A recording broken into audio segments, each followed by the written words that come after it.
Hoje vamos falar de um sistema que gerou muita hype como sendo a evolução de Dungeons & Dragons. O financiamento coletivo no Kickstarter fez tanto sucesso que arrecadou o equivalente a 12 milhões de reais. Esse é o DC20 e a proposta dele é melhorar vários aspectos de Dungeons & Dragons, mas não só isso, mas deixar ele diferente o suficiente para que seja um RPG diferente. Então vamos dar uma olhada nessas regras que fizeram o DC20 ser tão falado por aí. Mas antes de a gente continuar, vale lembrar que essa é a versão beta, ou seja, está na versão 0.8 dele, e a versão final vai ser lançada mais ou menos no meio de 2025 só. Então bora lá ver como é que é. Em DC20, quando você entra em combate, você recebe pontos de ação. Esses pontos de ação você vai usar para fazer as ações que você já estava acostumado a fazer em Dungeons & Dragons, como atacar, se mover, conjurar uma magia, etc. Porém, você não está limitado a usar só uma ação de cada tipo, como em D&D. Você ganha 4 pontos de ação e pode usar da maneira que quiser. Isso mesmo, você pode escolher atacar uma vez, fazer um desengajar total e ainda se mover em um turno. No outro, você pode usar uma ação esquivar, beber uma poção, depois conjurar uma magia. Mas enfim, você pode usar a combinação que você quiser, até atacar 4 vezes. Mas claramente vai ter um balanceamento nisso, né? Quando você faz o mesmo teste repetidas vezes, você vai acumulando desvantagens. Isso já é mais uma diferença em DC20 do D&D, que você pode acumular vantagens e desvantagens. Além das ações comuns como essa, você também pode usar reações, que são usadas fora do seu turno, como ataques de oportunidade e uma mecânica muito interessante que chama duelos de magia, que eu já falo mais um pouco sobre isso. Você já tentou explicar para o iniciante como é que funciona os atributos de D&D? Por que força 16 na verdade é um modificador mais 3? A gente já está acostumado, mas não faz muito sentido. Então em DC20 os atributos são um modificador, ou seja, eles vão de -2 até -7, sem aquele número que não faz muito sentido. E mecanicamente são iguais aos D&D, é praticamente a mesma coisa. E além disso, os atributos também são simplificados para apenas 4, sendo 2 atributos físicos, sendo um deles poder, para representar a força e a sua constituição, a agilidade, que representa a sua destreza, a sua cuidade. Os 2 outros atributos são os mentais, carisma, que vai representar isso, suas habilidades sociais, e o outro é inteligência, que vai representar isso, suas capacidades intelectuais, seu raciocínio, seu conhecimento e sabedoria. Agora, existe um quinto modificador que se chama Prime, que é o modificador primário. Esse é o atributo que você vai usar o bônus dele para fazer os ataques, para conjurar magias, para fazer os testes de percepção, ou seja, você vai usar para basicamente todas as ações dele. E esse modificador não é um atributo que você escolhe, vai ser sempre igual ao seu atributo mais alto, ou seja, se você tem inteligência mais 3, o seu Prime vai ser mais 3 também. E isso abre portas também para você criar uns personagens mais versáteis. Você pode fazer um mago que usa força, na verdade, mas eu já falo mais um pouco sobre isso.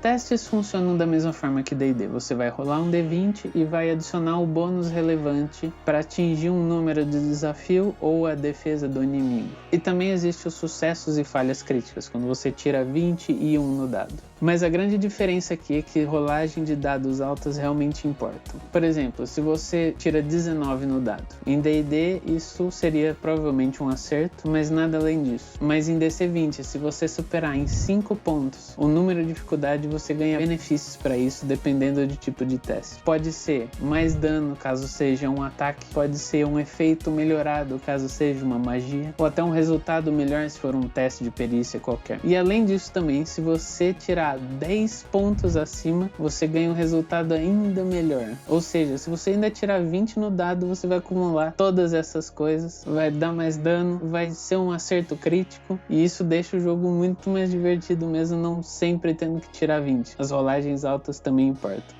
Uma mecânica de testes também que eu achei bem legal nesse sistema: quando você conjura uma magia que causa dano e tem um efeito, o personagem vai rolar um ataque para definir se vai dar o dano, e o alvo vai rolar uma defesa de salvaguarda para ver se vai receber o efeito. Ou seja, são separados, não é que nem em D&D. Mas tem uma regrazinha que quando você usa ponto de ação para conjurar uma magia, você sempre causa metade do dano.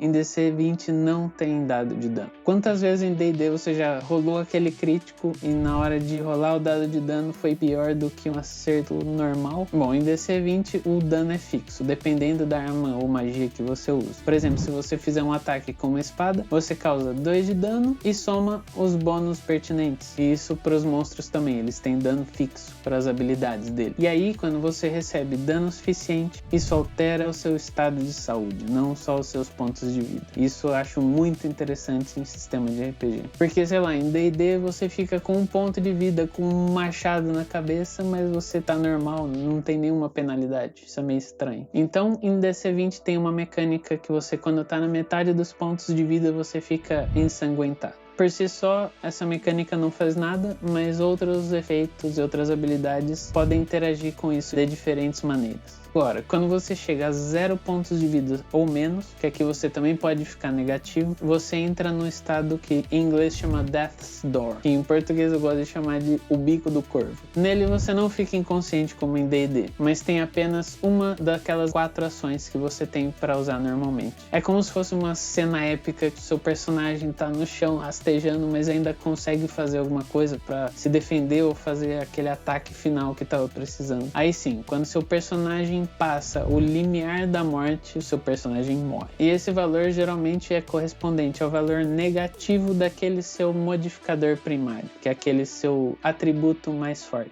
que normalmente no nível 1 vai ser -3.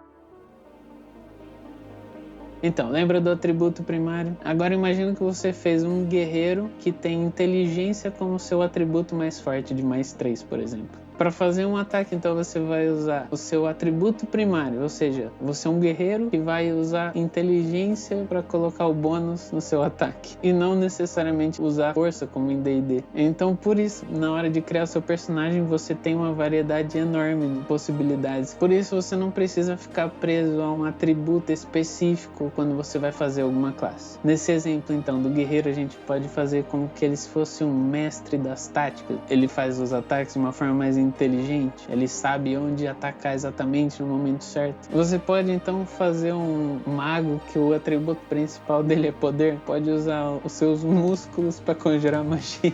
Mas outra coisa interessante então na construção de personagem é que você pode usar 2 ancestralidades. Você pode pegar a característica de uma e as características de outra e misturar para construir seu personagem. Você pode ser meio orc, meio humano, ou meio elfo e meio humano, que é o meio elfo normal do D&D, mas aparentemente não tem nenhuma desvantagem em pegar 2, então é bom sempre pegar 2.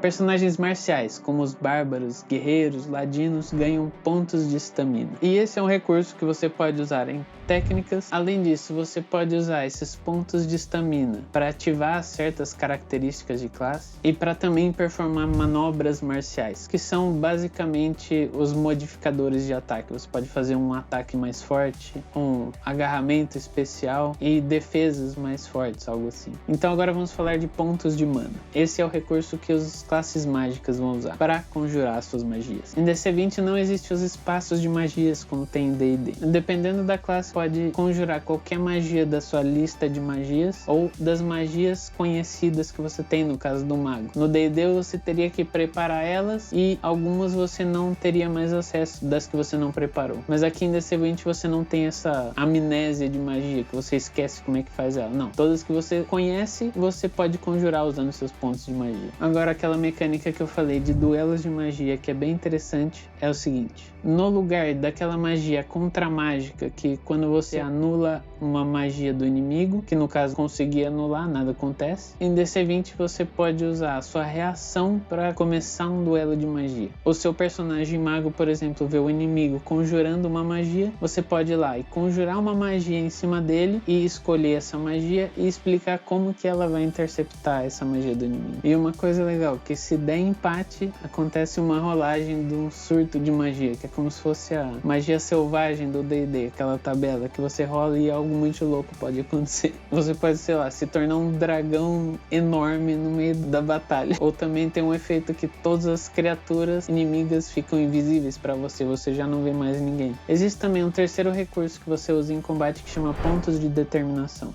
Esse é um tipo de recurso que vai permitir que você use a sua força de vontade ou a sua habilidade de ajudar os aliados. Isso significa que você pode usar esses pontos de determinação para reduzir dano de algum ataque que você recebeu, ou talvez conseguir vantagem numa salvaguarda para algum aliado que vai fazer algum teste. Então todas essas mecânicas aí fazem com que todos tenham que ficar mais atentos ao combate, mesmo que não seja o seu turno, usando alguma reação ou ajudando algum aliado de alguma forma, como esses pontos de determinação. Então os jogadores não vão ficar lá entediados até chegar a hora do seu turno. Então usa aí o seu ponto de determinação para dar uma curtida, pra gente saber se você tá gostando ou não desse sistema, pra gente poder fazer mais coisas para você. E aproveita aí para se inscrever no canal, ver vários outros vídeos que a gente posta de vários outros sistemas. Mas como eu falei, vale lembrar que esse jogo ainda tá em playtest, ou seja, vai ter muita mudança ainda pela frente. A versão 0.9 já tá para sair e o jogo recebe constante atualização. Você pode adquirir esse PDF no site do criador, que o link tá aqui na descrição, que é do Dungeon Coach, que infelizmente ainda não tem em português, mas quem sabe no futuro vai ter. E se ficou interessado em DC20, dá uma olhada nesse vídeo aqui, que ainda vamos postar, que é da criação de personagem do DC20. E valeu, até a próxima!